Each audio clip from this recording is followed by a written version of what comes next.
देश और उत्तर प्रदेश में पीड़ितों की आवाज़ और पीडीए के नेता हमारे राष्ट्रीय अध्यक्ष माननीय अखिलेश यादव जी और हमारे सलेमपुर लोकसभा की जनता की बदौलत यहाँ जो इतने महत्वपूर्ण विषय पर बोलने का अवसर मिला है।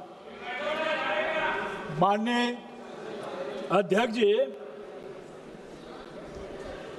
सबसे पहले तो मैं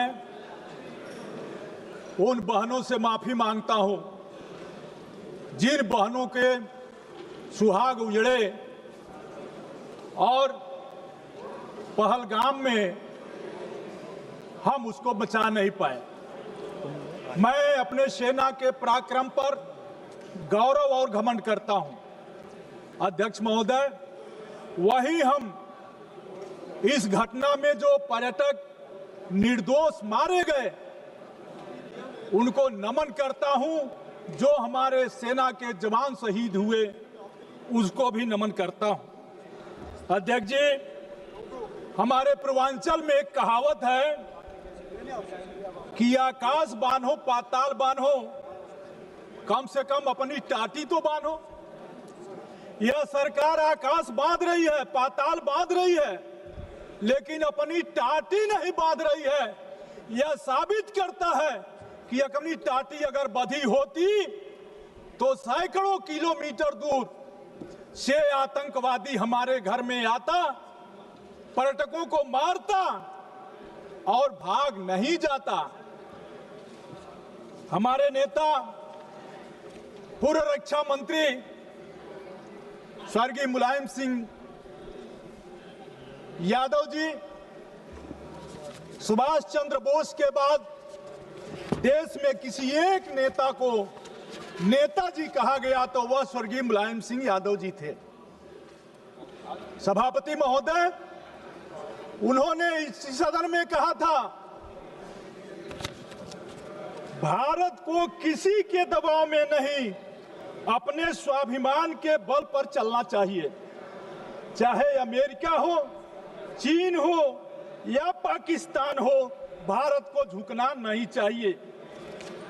अमेरिका के साथ हमारे रिश्ते रणनीतिक हैं, लेकिन हमें यह ध्यान रखना होगा कि सहयोग की कोई बात, सहयोग की कोई भी शर्त बराबरी, आत्मसम्मान और पारदर्शिता के आधार पर ही हो। आज जो हुआ, मैं उसी कुछ सवालों पर आपसे कहना चाहता हूं। हमारे घरेलू नीति और विदेशी नीति कैसी होनी चाहिए? जवान की सीमा सुरक्षित हो, किसान का खेत सुरक्षित हो और गरीब का पेट सुरक्षित हो, ये हमारी नीतियां होनी चाहिए। लेकिन हुआ क्या? जो सवाल सामने उठकर आए, मैं कहना चाहता हूं, माननीय रक्षा मंत्री जी ने इसी सदन में कहा है कि हमने 100 आतंकवादियों को मारा। चलिए, इसका स्वागत है, लेकिन उस 100 आतंकवादियों में वो 4 आतंकवादी मारे गए कि नहीं मारे गए जो पहलगाम की घटना किए थे, यह सवाल नहीं आया। उनका नाम कब तक आएगा, यह देश जानना चाहता है।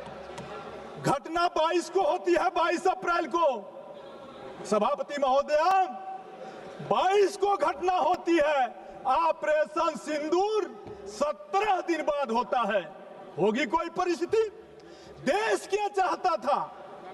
आतंकवादियों की मंशा कितनी खराब थी? उनकी मंशा यह थी कि हम धर्म पूछकर मारेंगे और भारत में दंगा भड़क जाएगा। और पूरे देश के लोगों को मैं बधाई देता हूं कि आतंकवादियों के मंसूबों को नाकाम किया और हिंदू मुस्लिम सब लोगों ने मिलकर के आतंकवादियों के इस नापाक इरादे को पर लगाम लगाया। मैं कहना चाहता हूं कि आज आतंकवादियों ने जिस तरह की घटना की, उस घटना के सवाल पर सरकार के जो पक्ष आए, सभापति महोदया,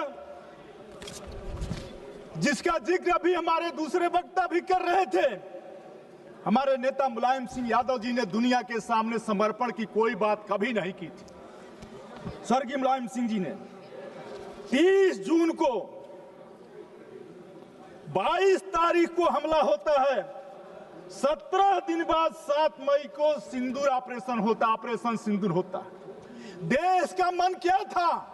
देश में इतना गुस्सा था, वो तीसरे दिन चाह रहा था ऑपरेशन सिंदूर नहीं, ऑपरेशन तंदूर चलाओ और जो आतंकवादी मरे हैं उनको ला करके जेल में उनको उसी तंदूर में डाल दो। लेकिन 17 दिन बाद हुआ जो हमला, 3 दिन में बंद हो गया। 3 दिन में बंद हुआ, 7 मई को ऑपरेशन शुरू हुआ और 10 मई को विश्व गुरु। देश की मीडिया किस भारतीय को नहीं घमंड होगा कि हमारे देश के प्रधानमंत्री विश्व गुरु हो? किस भारतीय को नहीं इस पर घमंड होगा? लेकिन घमंड क्या हुआ? हम लोग जिसे विश्व गुरु समझ रहे थे, पता चला विश्व गुरु तो व्हाइट हाउस में बैठा है। विश्व गुरु व्हाइट हाउस में बैठा है। और उन्होंने क्या कहा विश्व गुरु ने? मैं कहना चाहता हूं, अमेरिका के राष्ट्रपति डोनाल्ड ट्रंप ने सार्वजनिक रूप से और अंतरराष्ट्रीय मंचों पर कहा, 26 बार कहा कि उन्होंने भारत पाकिस्तान का युद्ध विराम कराया है।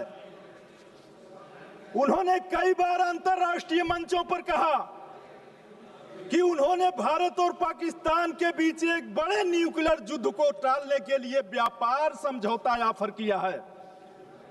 हाल ही में ट्रंप ने यह भी दावा किया कि 5 फाइटर जेट गिराए गए थे, जिसमें सीडीएस के बयान की ओर भी इशारा किया। ट्रंप ने यह भी कहा प्रधानमंत्री मोदी शुरू में असहयोगी थे और संकट को कम करने के लिए अमेरिका की मध्यस्थता जरूरी थी। ये सभी दावे गंभीर और वैश्विक सुर्खियां बिटोर चुके हैं, लेकिन भारत सरकार इस पर चुप है। महोदया, प्रधानमंत्री मोदी और ट्रंप की घनिष्ठता मित्रता के बावजूद अमेरिका ने पाकिस्तान को IMF से ऋण दिलाने के पक्ष में मतदान किया। आखिर इसका मतलब क्या था? पहलगाम हमले के कुछ ही हफ्तों बाद राष्ट्रपति ट्रंप द्वारा पाकिस्तान के सेना प्रमुख असीम मुनीर को आमंत्रित करना एक आतंक समर्थक संस्था को वैश्विक वैधता देने जैसा था और भारत सरकार राष्ट्रीय शोक के समय भी पाकिस्तान को अलग थलग करने में विफल रही। महोदया, पहलगाम में धर्म के आधार पर हुई हत्याओं के बावजूद भारत न तो इस्लामिक देशों के संगठन और OIC में झूठे निरेटिव को चुनौती दे सका और न ही मुस्लिम दुनिया से एकजुटता हासिल कर सका, जबकि यह देश भारत के करीबी सहयोगी थे। पूरे विश्व की सुर्खियां ट्रंप के दावे और संस्करण से भरी रही, जबकि भारत एक सुसंगत और मुखर आधिकारिक पक्ष अंतरराष्ट्रीय मीडिया में पेश करने में विफल रहा।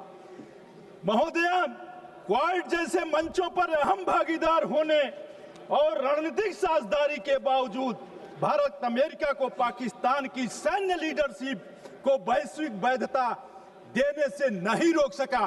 अब मेरे अंत में कुछ सवाल हैं। महोदया, पहलगाम एक संवेदनशील इलाका माना जाता है और बैसारण में प्रतिदिन सैकड़ों पर्यटक आते हैं। इसके बावजूद आतंकवादी वहां खुलेआम घूमते रहे, धार्मिक पहचान के आधार पर लोगों को चिन्हित किया और दिन दहाड़े निर्मम हत्याएं की। घटनास्थल पर किसी भी प्रकार की पुलिस व सुरक्षा बल की मौजूदगी नहीं थी और दुर्भाग्य की बात है, वहां के महामहिम ने 3 महीने बाद अपने बयान में कहा कि इसमें चूक हो गई। महोदया, सुरक्षा में चूक हो गई। महोदया, जो आतंकवादी हालिया हमले के जिम्मेदार हैं, उन्हें अब तक क्यों नहीं गिरफ्तार किया गया?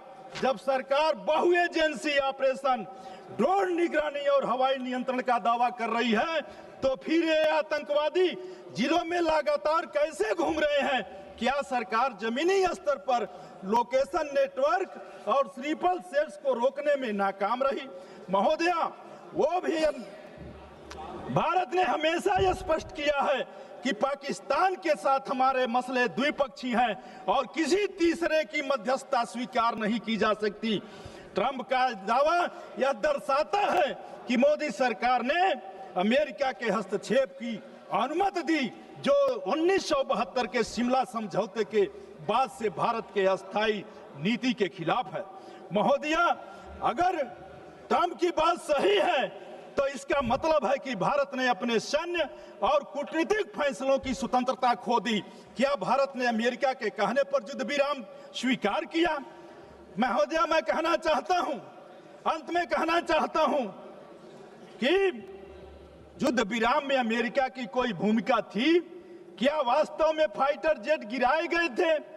भारतीयों को ये बातें अपने प्रधानमंत्री से क्यों नहीं सुनने को मिली? ट्रंप से सुनने के लिए क्यों मिली? महोदया, ट्रंप कहते हैं कि हालत युद्ध के कगार पर थे, जबकि सरकार कहती है कि ये सामान्य सैन्य बातचीत थी। दोनों बातें एक साथ नहीं सही नहीं हो सकती। या तो ट्रंप झूठ बोल रहे हैं या यह सरकार सच्चाई छिपा रही है। महोदया, ट्रंप की टिप्पणियां हमारे सेना की पेशेवर योग्यता को कम करके आंकती है, ऑपरेशन सिंदूर को गलत रूप से पेश करती है। अगर वास्तव में कोई जेट गिराए गए तो जनता को बताया जाना चाहिए। अगर ऐसा नहीं हुआ तो सरकार की रिकॉर्ड ठीक क्यों नहीं कर रही है? महोदया, बयानबाजी ने ट्रंप की भाषा और बयानबाजी ने एक बार फिर भारत और पाकिस्तान के एक साथ जोड़ दिया। इसलिए मैं अंत में कहना चाहता हूं कि सारे कुछ हो जाने के बाद अगर हमारा हमला सही था तो फिर दुनिया के 32 देशों में 59 सदस्य प्रतिनिधि मंडल गया। अगर हमारा ऑपरेशन सही था तो फिर दुनिया में क्यों हम गए थे? अगर गए थे तो उससे क्या लाभ हुआ, यह मैं आपसे जानना चाहता हूं। इन्हीं शब्दों के साथ आपने समय दिया। बहुत बहुत धन्यवाद, बहुत बहुत धन्यवाद।